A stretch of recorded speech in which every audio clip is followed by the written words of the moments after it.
Remember, my dear friends, that miracles happen when you stop focusing on the impossible. Miracles really happen when you start trusting, looking, and focusing on the God of the impossible. Bakit nga ba ang daming himala sa pamamagitan ni St. Jude? Hindi po dahil siya'y may magic, o hindi dahil palagi niyang dinadala ang mga deboto, ang mga nananalig, ang mga desperado kay Jesus.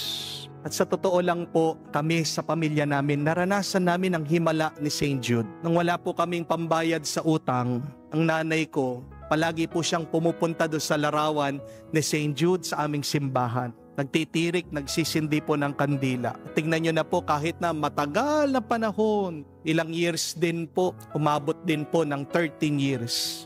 Pero sa wakas, wala na po kaming utang na binabayaran ngayon. Nung nagkasakit din po ang aking ama, na-diagnose po siya ng fatty liver.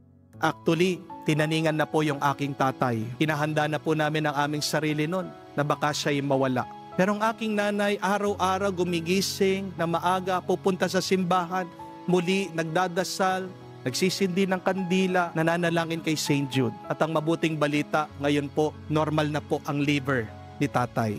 Nung pong lumabas po ako, tumigil muna sa pag-aaral sa pagkapari. Palagi po akong pinagdadasal ng aking nanay din kay St. Jude na sana walang masama na mangyari sa akin at hari nawa ako'y makabalik, makapagtapos sa aking pagkapari. At sa awa naman po ng Diyos,